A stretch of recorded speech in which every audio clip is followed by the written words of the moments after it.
Hello there, this is Sue at Miller's Laboratory. Thanks for joining me today. I'm very happy that you're here.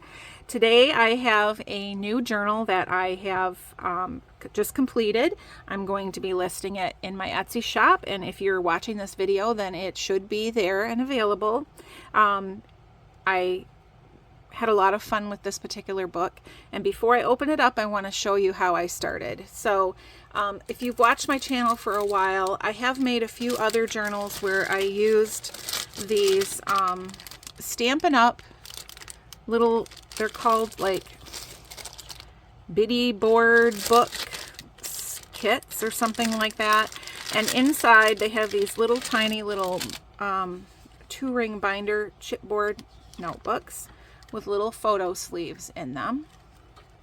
And then there's also inside a bigger piece of chipboard, which is meant to be folded up and glued and made into a little slip case for your little album. So I've made several of those little books with the albums, and I was left with these chipboard things, trying to figure out how I could use those. And I did make one probably a year or so ago where I cut these little flaps off, and so the book was only this size, and I just made it into a book, and it had a little notch in it, and it was kind of cool and different.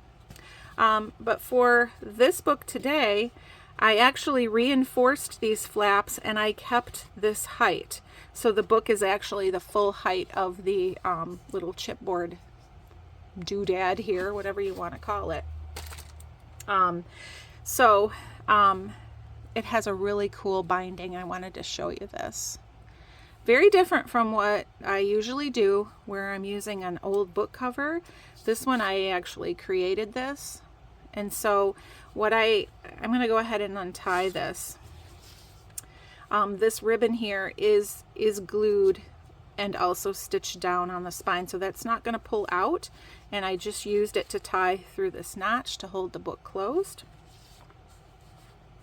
And then let me just show you the inside quick.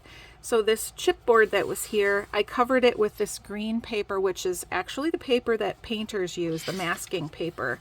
I covered all of it with that and even wrapped it over the edges so everything would be nice and neat. And then these pieces of fabric are some upholstery fabric that I just glued on top.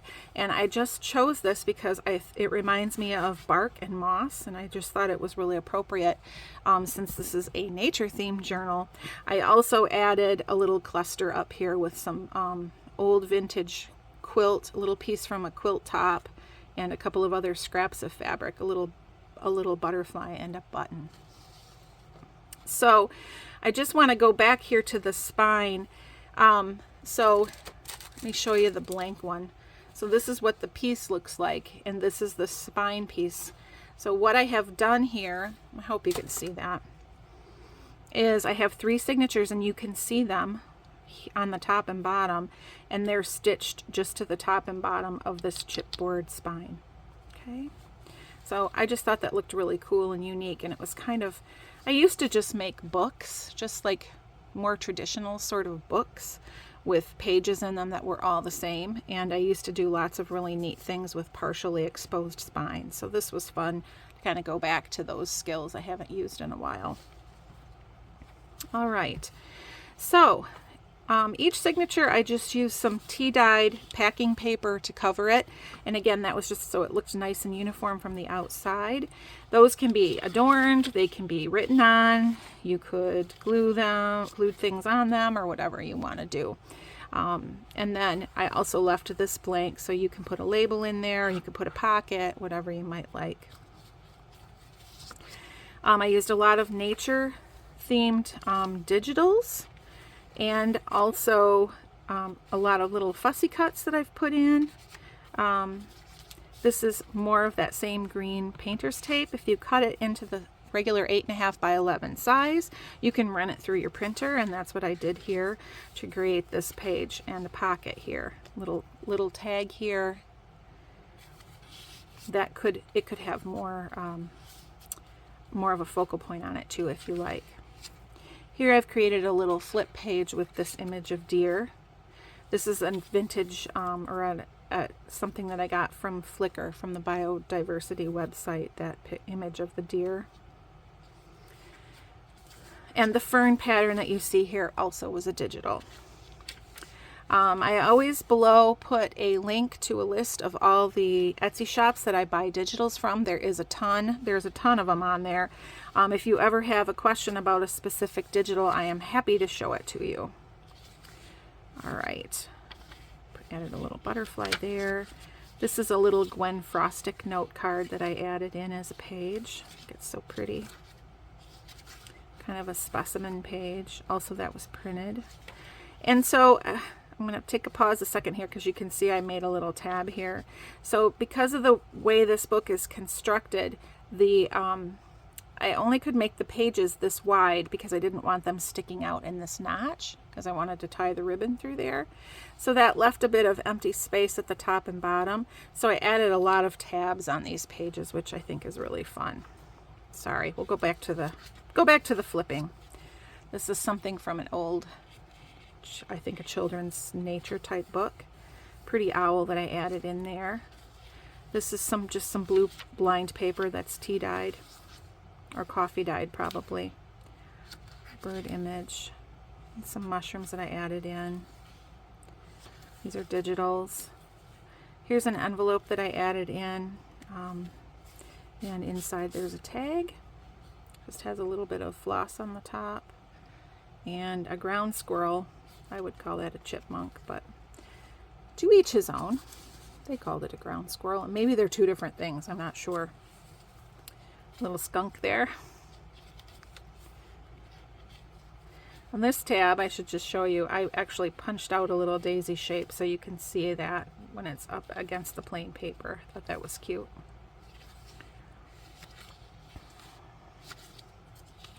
I often fold the corners down just because that helps you turn the page, and I like how it exposes all the things underneath. It just looks like really cool. You can see all those layers. Here's a little belly band. This is made from more of a realistic photo from a book that I have of birch trees, and just added a tag and a little artificial leaf on there. Little pine cones, journal card. There you go.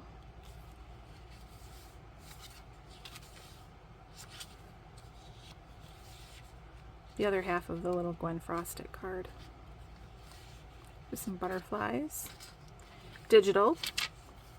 On this side, I've created a little side tuck, the journal card. This is some scrapbook paper, and this is some paper that I just dabbed paint on. That was fun. That was a fun thing to do. This tab, I just punched a little hole and tied some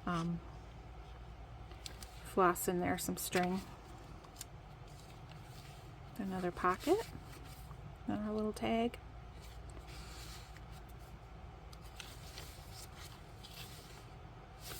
And we're to the end of the first signature, and here starts the second one. Okay, you can see beneath here I used a page from a bird book, and I also added this little glassine bag, and this flips down so you can see the whole bird page. Or if you wanted to, you could put some secret little image or secret thing there, and you could even write on the back of this glassine bag too if you wanted to. And then there's just a little tag inside with Trillium.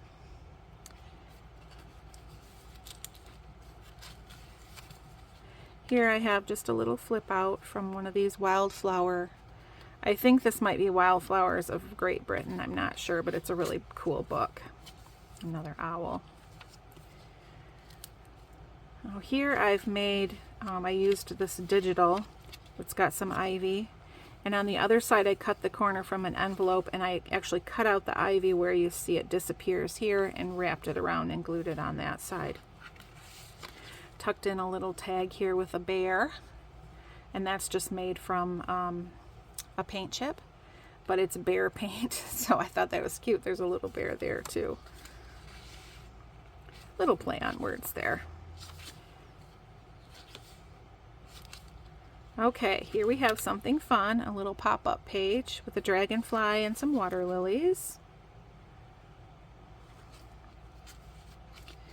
And just some specimens of eggs.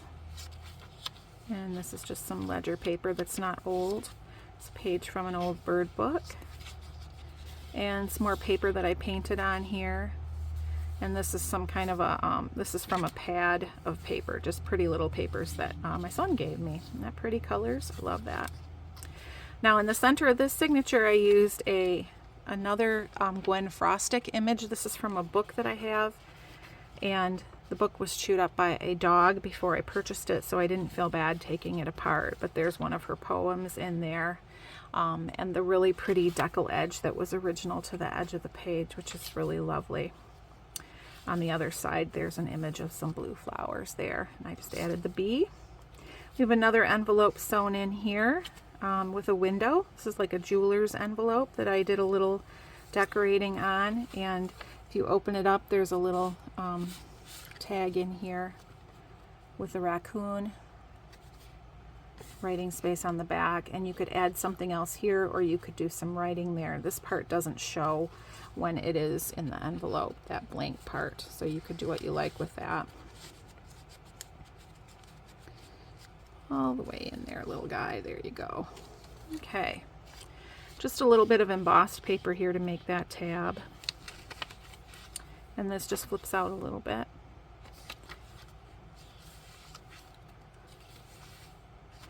In this page I added a vintage envelope as a flip, so that flips out. Added a little journal card inside here. And if you watched my last video where I made the little book with the Campfire Girls, this is some leftover paper from that book. Just thought I would add that in. That's a little squirrel. Looks like he's yelling. I don't know what he's saying. He looks a little bit upset, honestly. Here's something that I used on my oh, what do you call that machine? You crank the things through and it cuts them out. It's like an embossing machine, but it also does cutting. So that's a cutout that's glued on there. Isn't that pretty? And then here's the owl and something from another book, a nature book or bird book. Here I made a double belly band with some butterfly images, tucked in this little tag that I just added. It actually opens up, so the writing is mostly on the inside here. This is another page that I tore from the that wildflower book and just added a little collage on there. And that one I doodled a couple of extra little flowers because I thought I needed to fill in that space a little bit.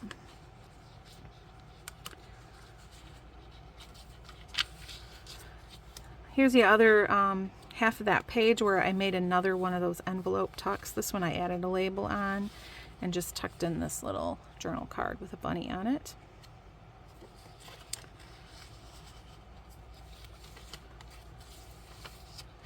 There's another nature book or wildflower book, and this one also has a little flip, a little pop-up, which is these pretty flowers. On the other side here is the Gwen Frostic page. I stamped a couple of leaves on fabric and just cut those out and glued them on there. And then this is an old real postcard. I just added the label and I glued on, I kept it so that you could still see the original card because the original writing is on there and it looks like it's from 1942. And then I just glued this little bag I had because it was exactly the right size. So I have not put anything in there, but you could use it to tuck little things in. If you're using it as like a nature book, you could tuck pressed flowers in there or, you know, whatever. And our third signature, another little bag that I used. I left it plain so you could write on that, or you could again decorate it however you like. Added a little journaling spot in here, and this is a little accordion one that opens up. Has the image of the, I think that's a coyote. And then this is actually some wrapping paper with the pine cones on it. I think it's meant to be Christmas, but it doesn't have to be. Or that nice paper. This was one of the fern printed digitals that I used. I created a little tuck here. This is actually open here, so you could tuck something larger in there if you wanted to. But I just put a couple of little tags in here that I made a while back, and I just left them plain, so you can do with those what you like.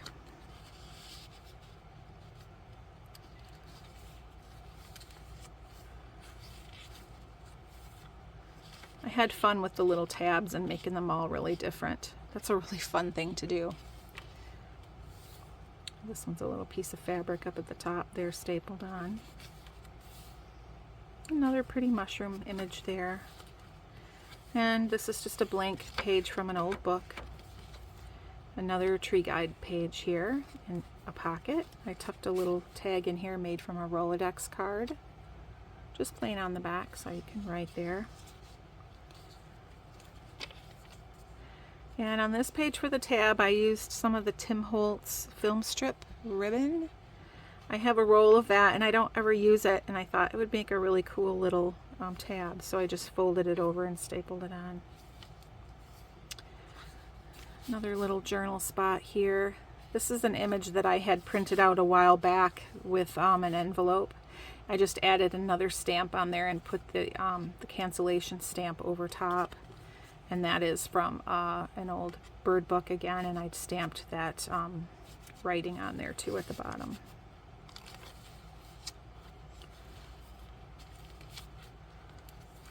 Okay, another tag here. I've just added a little bit of sari silk in there, and I didn't really want it to stick out really far out the top of the book, so I made it so that it comes down. You can change that if you want to.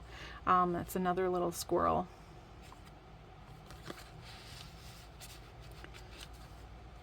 The digital here. And another pretty owl there. Now this is the base page is from that tree guide again. I picked up down in Indiana when we went to see the eclipse. We stopped at this antique store and I found an old scrapbook. I think it's from the late 40s, and someone had collected all these images of birds. And so you can see where it was glued in. I just carefully took it out of the album, and someone wrote Baltimore Oriole on there. And I didn't do anything to this other than just trim it a little bit. You can even see little bits of the original tape on the corners. But I thought that would make a nice journaling spot, so I tucked that in there. We're getting close to the end here.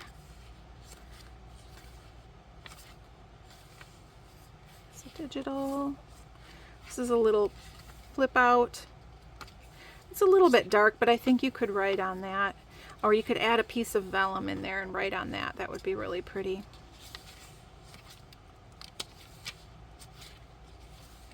Okay, this is the other half of that little bag we saw at the beginning. I didn't do anything on this side. I did add a little owl on the other side. And then there is another little piece of ephemera from that scrapbook from Indiana that I found. And this was really interesting. There were a lot of these little bird images with this border on them. And I carefully took that out, and on the back is this, like advertisements for different baked goods. So there was a bakery called Nichols in Ohio, and this was like a little flyer that they would send out, and it had the birds on the back, and someone saved them all and put them in the album. So I didn't want to cover that up. I think this is from, again, the late 40s. So I just stapled it on here with a couple of other papers so that you could use that to journal. All right, there's the end. There's my label, and that brings us to the end of this book. I'm just thinking now that I never measured it, so I'm going to do that real quick before we close. It is about 6.5 inches high, about 5.25 inches wide, and it is about 1.5 inches thick. So thanks for joining me. You can find this in my Etsy shop. I'm so happy that you were here with me today, and I hope you have a wonderful day. Take care. Bye-bye.